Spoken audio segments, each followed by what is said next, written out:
Well, Galway City Hall has been damaged in an explosion this morning. The blast happened before the offices were open to the public, and the cause of this is not yet known. This is just some of the damage caused by an explosion at Galway City Hall this morning.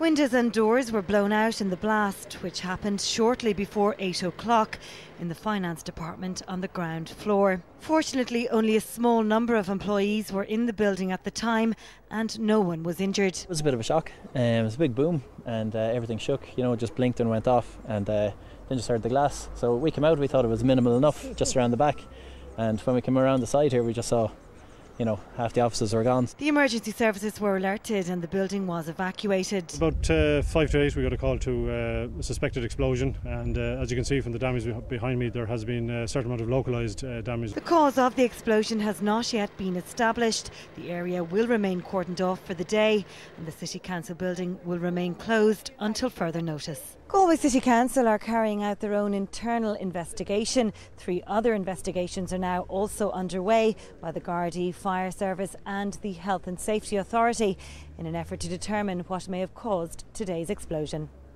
Jenny McCudden, TV3 News in Galway. Well, Nelson Mandela will miss the World Cup opening following the death of his 13-year-old great-granddaughter in a car crash in South Africa. The accident happened just hours before the launch of the FIFA World Cup there. Zunani Mandela was killed on the way home from last night's Soweto concert, heralding today's launch of the tournament, which is being held in South Africa for the first time. The girl apparently died in a one-car accident on her way home from the concert and no one else was injured. Nelson Mandela was expected to take part in today's festivities. The Labour Party has surged to the top in a new opinion poll, making it the most popular party in the country for the first time ever. Both Fianna Fáil and Fine Gael have lost support, with a sharp drop in support for the government. But An Taoiseach Brian Cowan insists the government will run for its full term. Eamon Gilmore will welcome this latest opinion poll on 2 fronts. Not only does it show he's now the most popular leader in the country with a satisfaction rating of 46%, but it also puts the Labour Party well ahead of its nearest rivals. In the poll published in today's Irish Times, Fianna Fáil is on 17%, down 5 points. Fine Gael has dropped 4 points to 28%. Labour is at 32%, up 8. Sinn Féin is at 9%, up 1. The Greens saw no change at 3%, and Independents and others have also stayed the same at 11. Among the party leaders, Brian Cowan gets a satisfaction rating of 18%, down 8. Enda Kenny is on 24, down 7. Eamon Gilmore sees no change to his rating on 46%. John Gormley is down 3 to 21, and Jerry Adams is at 31%, no change since the last time. 12% of those asked said they were satisfied with the government's performance. The majority, though, 83%, were dissatisfied, while 5% were undecided. The poll was taken on Tuesday and Wednesday before the reports of the 2 banking inquiries were made public, but after the controversy about the expenses claimed by Fianna Fáil Senator Ivor Callally. James Healy, TV3 News. And last night, speaking to Vincent Brown here on TV3, Fine Gael's Richard Bruton agreed that his party needed to change to gain more support, but he also admitted he would like to be its leader. Do you still think you'd be a better leader, Fine Gael, than Enda Kenny? Well, of course, in my pillow I'd have those sort of views, but the truth is, Enda Kenny is our leader. The end is not trouble ahead. Richard wants your job.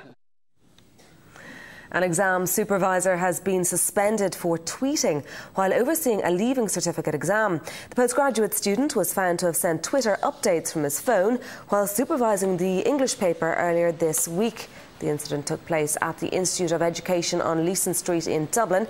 The use of mobile phones by supervisors is strictly under State Examination Commission rules.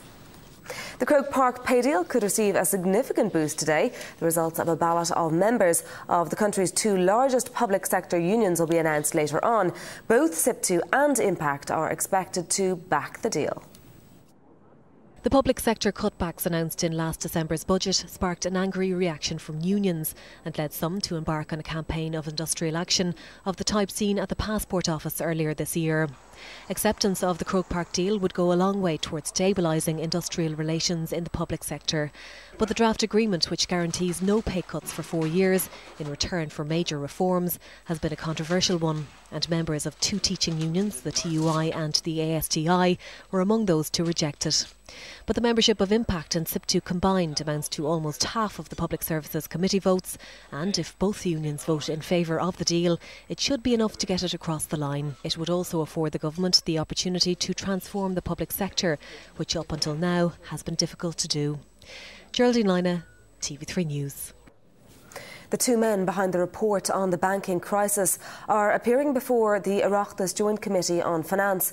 Klaus Regling and Max Watson are being questioned on their findings, which criticise the government over its actions during the boom years. Today, the authors of the report also repeated their concerns about how the banks were regulated. We see certain really egregious governance failings. They raise questions that deserve forensic investigation of some kind, and that is starting. And those didn't happen in all countries in a big way. They did happen in some countries, and typically they did happen in those countries that had the worst problems. And they weren't system-wide. We say they affected more than one institution, but they were quite limited. That's exactly what Governor Honohan, with his bottom-up knowledge and his access to banking secret data, says.